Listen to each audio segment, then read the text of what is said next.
बिस्मिल्लाहिर्रहमानिर्रहीम। ये हमारा क्या नाम है, ट्रांसमिशन और डिस्ट्रीब्यूशन के एमसीक्यू सीरीज स्टार्ट कर रहे हैं। तो ये बहुत इम्पोर्टेंट एमसीक्यूज़ है। ये सबसे पहले जो एमसीक्यूज़ है, which of the following is not the transmission voltage in Pakistan. ठीक, इनमें से वो कहते हैं कि कौन से ऐसे ट्रांसमिशन वोल्टेज हैं जो पाकिस्तान में ट्रांसमिट नहीं किए जाते। ठीक है, तो 66 केवी ये भी ट्रांसमिट किए जाते हैं, 132 केवी ये भी ट्रांसमिट किए जाते हैं, 264 नहीं बल्कि 220 केवी ट्रांसमिट किए जाते हैं और 400 केवी ट्रांसमिट किए जाते हैं। ठीक है, ये ऑप्शन सी इसका इनकरेक्ट है। अगला क्वेश्चन है हमारे पास, अगला question number 2, which of the following is usually not the generation voltage. तो option A 6.6, option B 9.9 kV, option C 11 kV, option D 13.2 kV. तो इसमें जो जनरेशन होते हैं, जो अल्टरनेटर जनरेट करता है वो 6.6 भी जनरेट करता है, 11 केवी भी जनरेट करता है मैक्सिमम, और 13.2 केवी भी जनरेट करता है। 9.9 केवी जो है ना, ये जनरेट नहीं होते।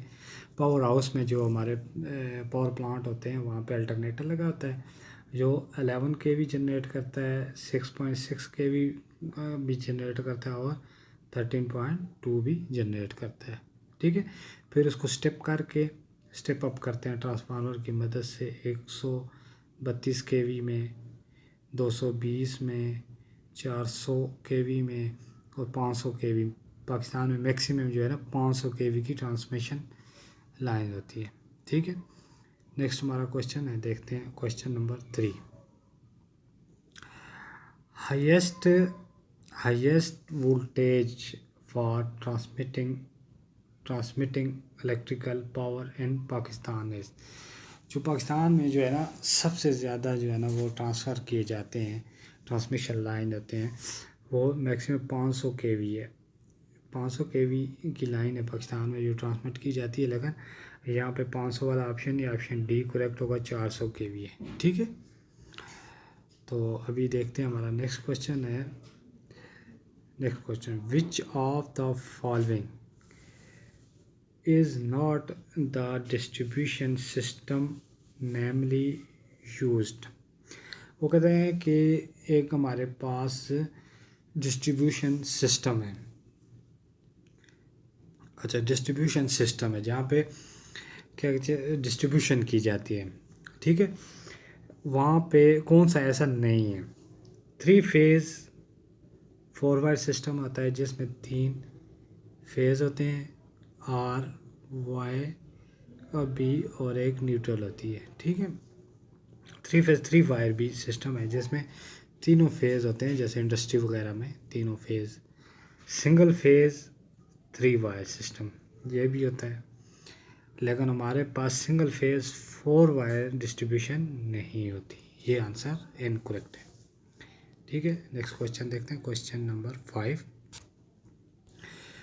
कहता है जी, conductor for high voltage transmission lines are suspended from tower. तो इसका ऑप्शन है, क्या कहते हैं, to reduce clearance from ground, option B to increase clearance from ground, yes, option C to reduce wind and snow leads, और option D to take care of extension and length during summer. तो इसका option B correct है, increase clearance from the ground. Option number B इसका correct है। अगला question देखते हैं, transmission efficiency increase as. Transmission line की एफिशिएंसी जब इंक्रीज होती है तो वो किस वजह से इंक्रीज़ होती है। इसके 4 ऑप्शन है, इसमें देखते हैं कौन सा करेक्ट है। Voltage and power factor both increase, B पे कहता है voltage and power factor both decrease, C पे voltage increase but power decrease, और नंबर डी पे कहता है voltage decrease but power factor increase.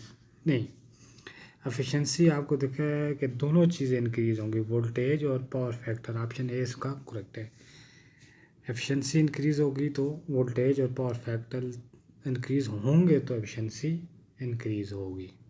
ठीक है, नेक्स्ट क्वेश्चन देखते हैं। अगला क्वेश्चन है हमारे पास, व्हेन अल्टरनेटिंग, यहाँ पे अल्टरनेटिंग है, when alternating current passes through a conductor uniformly distributed throughout the section of conductor। तो ये देखते हैं इसका कौन सा ऑप्शन करेक्ट है। तो ये कहता है कि alternating current passes through a conductor uniformly distribute throughout the section of the conductor। तो ये स्कैन इफेक्ट में होता है कि ये देख थ्रू आउट द सेक्शन यहाँ से पास होती है। तो इसको कहते हैं जी, इसका ऑप्शन बी करेक्ट है। Portion of conductor near the surface carriers more current as compare to the core. ठीक हो, इसका ऑप्शन बी करेक्ट है। अगला क्वेश्चन देखते हैं जी। क्वेश्चन नंबर 8 मैंने स्किप किया है, उसमें कोई कंसेप्ट नहीं था। क्वेश्चन नंबर 9 देखते हैं जी। क्वेश्चन नंबर 9 क्या कहता है, the fact that a conductor carries more current on the surface as compare to core is known as. हाँ, ये देखें, ये कहता है क्वेश्चन नंबर 9। तो ये स्किन इफेक्ट में होता है।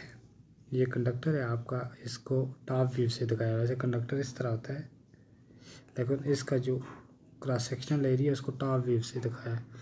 तो ये कहता है कि जो उसमें से कंडक्टर में से जो करंट गुजरती है, ठीक है, वो कहाँ से गुजरती है। ये देख, सरफेस से गुजरती है। Current on the surface as compare to the दरमियान से ना होके इधर सरफेस से गुजरती है। तो उस इफेक्ट को कौन सा इफेक्ट कहते हैं, तो उस इफेक्ट को स्कैन इफेक्ट कहते हैं। ये मैंने पिछली वीडियो स्कैन इफेक्ट में बनाई है, वो आप देख लें, आपको सही समझ आ जाएगी। ठीक है, अगला क्वेश्चन जी हमारा, अगला क्वेश्चन है the effective resistance of a conductor will be the same as ohmic resistance when. तो इसमें 4 ऑप्शन है। Current is in true sine wave from, voltage is low B पे, सी पे कहता है पावर फैक्टर यूनिटी, डी पे current is uniformly distributed in the conductor का sectional, और इसका जो ऑप्शन है इस क्वेश्चन का, ये डी करेक्ट है। Current is uniformly distributed in the conductor cross section. ठीक है, अगला क्वेश्चन देखते हैं। क्वेश्चन नंबर 11 ये कहता है कि स्किन इफेक्ट रिजल्टेंट। तो स्किन इफेक्ट में क्या होता है। Option A reduce effective resistance but increase effective internal resistance of the conductor. अगला, increase effective resistance but reduce effective internal reactance of the conductor. ये इसका ऑप्शन बी करेक्ट है। Increase effective resistance but reduce effective internal reactance of the conductor, इसका option B correct है। ठीक है, अगला question हम देखते हैं जी, वो भी स्कैन इफेक्ट से है। ये कहता है कि scan effect depend on spin, किस पे ये डिपेंड करता है। ठीक है, ये कहता है, यहाँ पे लिखा है ऑप्शन ए पे कहता है साइज़ ऑफ कंडक्टर पे डिपेंड करता है, फ्रीक्वेंसी ऑफ द कंडक्टर पे डिपेंड करता है, फ्रीक्वेंसी ऑफ द करंट पे डिपेंड करता है, resistivity of the conductor material पे डिपेंड करता है। तो स्कैन इफेक्ट ये चारों पे डिपेंड करता है। आला एबू इसका ऑप्शन है।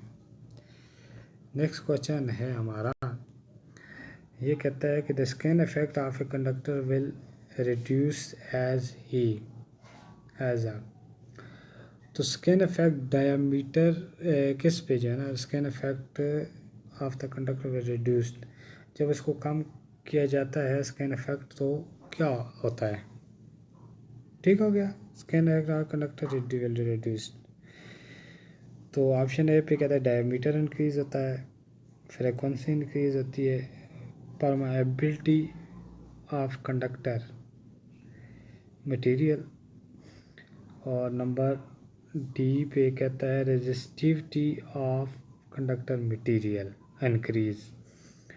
तो इसका ऑप्शन है option D, resistivity of conductor material increase. ठीक है, इसका ऑप्शन डी करेक्ट है। ठीक हो गया। नेक्स्ट क्वेश्चन हम देखते हैं 14 नंबर क्वेश्चन, ये भी स्कैन इफेक्ट है। तो आप वीडियो स्कैन इफेक्ट वाली वीडियो मैंने एक बनाई हुई है, वो आप काइंडली देख लें, तो ये क्वेश्चन आपके लिए इजीली हो जाएंगे। यहाँ पे कहता है क्वेश्चन नंबर 14 कहता है skin effect is proportional to, तो इसमें ऑप्शन ए की मैंने दिया है, ये डायमीटर के स्क्वायर पे प्रोपोर्शनल, डायमीटर के स्क्वायर पे। ठीक हो गया।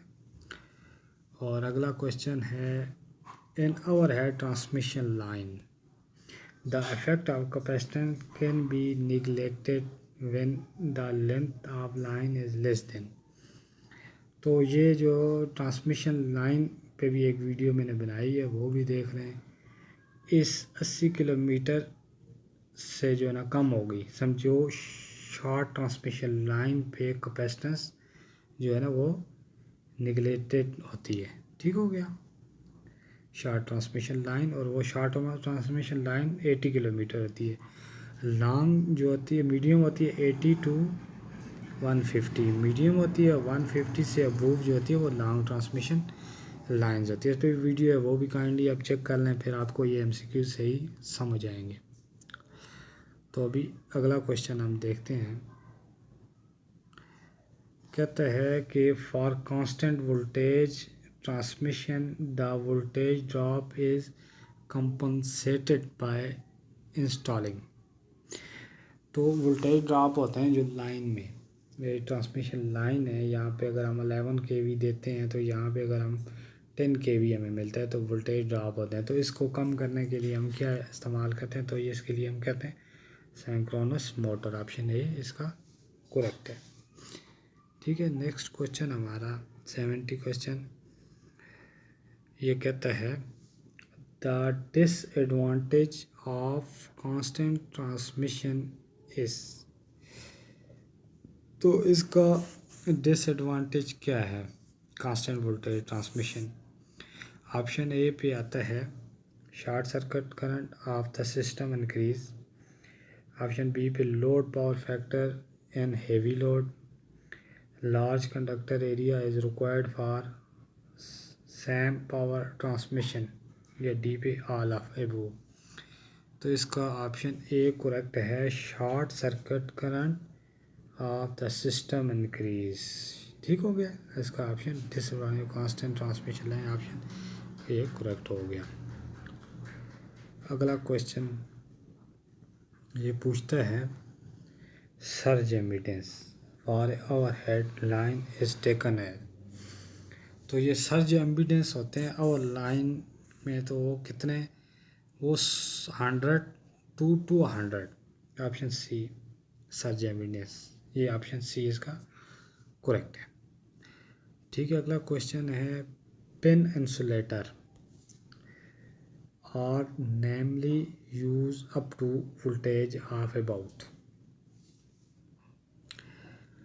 Pin insulator are normally use up to voltage of, ये पिन इंसुलेटर आपने देखा होगा ये 25 kV, 25 ऑप्शन डी इसका करेक्ट है। ये पेन इंसुलेटर इस्तेमाल किया जाता है।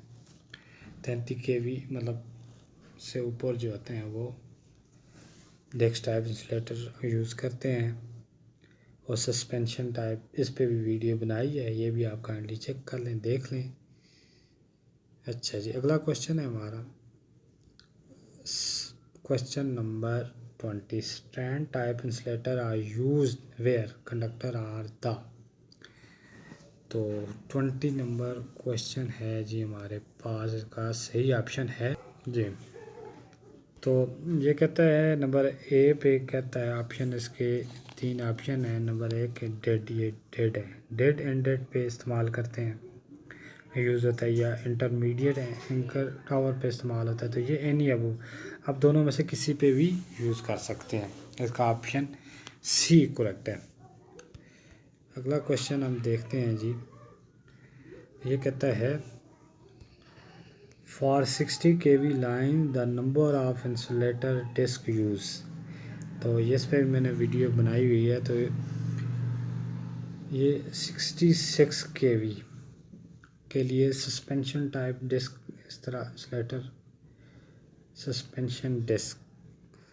तो ये एक डिस्क जो था 11 kV, मतलब एक जो इंसुलेटर होता है 11 kV तक होता है। तो इसके लिए मैक्सिमम मेरे ख्याल में पाँच डिस्क इस्तेमाल की जाएंगी। ठीक है, 5 इंसुलेटर इस्तेमाल किए जाएंगे। तो नेक्स्ट क्वेश्चन है हमारा, ये कहता है 10 disc usually suggest transmission line voltage. तो 10 को अब आप 11 के साथ मल्टीप्लाई करें, क्योंकि एक डिस्क 11 kV की होती है। तो 10, तो ये तकरीबन बनता है 10 1 1 1 आई थिंक ये बनता है 132 kV के लिए। ठीक है, ये 132 kV लाइन के लिए 10 डिस्क यूज़ होती है। इसके लिए बाकायदा एक फार्मूला है, वो आप देख लें, फिर आपको सही समझ आएगी। तो ये याद रखें, एक डिस्क 11 kV के लिए होती है भाई, ये आप याद रखें। तो फिर इस तरह आप आसानी से कैलकुलेट कर सकते हैं। ठीक है, अच्छा जी, अगला क्वेश्चन है the effect of corona is. तो कोरोना क्या करता है? इंक्रीज एनर्जी लॉस को इंक्रीज़ करता है, इंक्रीज रिएक्टेंस को इंक्रीज़ करता है, इंक्रीज इंडक्टेंस को इंक्रीज़ करता है। तो कोरोना लॉस क्या करता है? एनर्जी लॉस को इंक्रीज़ करता है। ऑप्शन ए, कोरोना की वजह से एनर्जी लॉस होती है। तो कोरोना लॉसेस क्या होता है? कोरोना लॉसेस यूजली एक ये अकर आता है ट्रांसमिशन लाइन में, हाई वोल्टेज ट्रांसमिशन लाइन में। ये हमारे पास लाइन है, तो इस कंडक्टर में से जब हाई वोल्टेज गुजरते हैं तो इसके एयर होती है, एयर। तो एयर पार्टिकल क्या होते हैं? आयोनाइज हो जाते हैं, मतलब वो भी कंडक्टर बन जाते हैं। जब वो कंडक्टर बन जाते हैं तो इस तरह कंडक्टर का साइज़ क्या होता है? बढ़ जाता है, मतलब कंडक्टर बढ़ जाता है, कंडक्टर का साइज़ बढ़ जाता है। तो जिसकी वजह, इसे कोरोना इफेक्ट कहते हैं। तो ये इसकी वजह से क्या होता है? एनर्जी हमारी लॉस होती है। तो नेक्स्ट क्वेश्चन हम देखते हैं। Corona usually occur when the electric. तो अगला क्वेश्चन है, ये कहता है कोरोना को कितने, मतलब वोल्टेज, मैंने हाई वोल्टेज आपको बोला था, उस पर कोरोना इफेक्ट अकर होता है। तो ये इसमें पूछता है कि कितने केवीए पे कोरोना अकर होता है। तो 30 केवीए से ऊपर हो तो कोरोना अकर होता है। अगला क्वेश्चन है कोरोना के लिए रिलेटेड है बहुत, ये मैंने इंक्लूड किया है इसलिए। कहते हैं corona effect can be detected by. हाँ, जब कोरोना इफेक्ट आता है तो क्या होता है?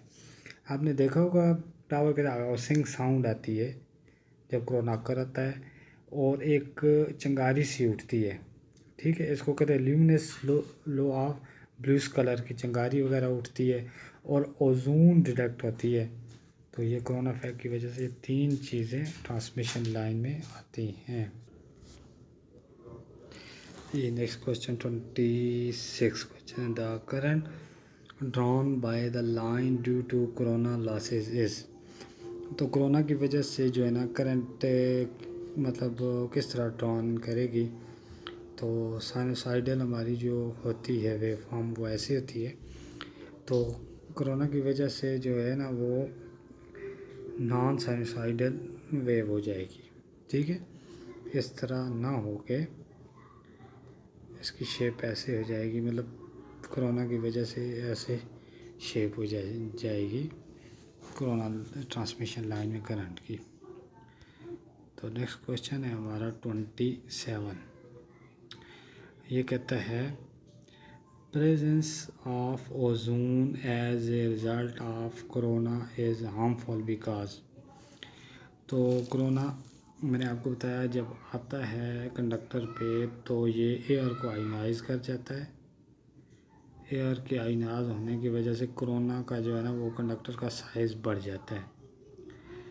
तो इसमें 3 इफ़ेक्ट होते हैं कोरोना की वजह से। तो यहाँ पे जो ओजोन गैस जो होती है इसकी वजह से केमिकल इफ़ेक्ट होता है और एक कोरोडोर जो है ना कंडक्टर के ऊपर की तय चढ़ जाती है। ठीक है, तो कोरोना की वजह से जो इसका ऑप्शन होगा बी, इट्स कोरोडेज द मटेरियल। तो इसमें ऑप्शन बी इसमें आता है। ठीक है।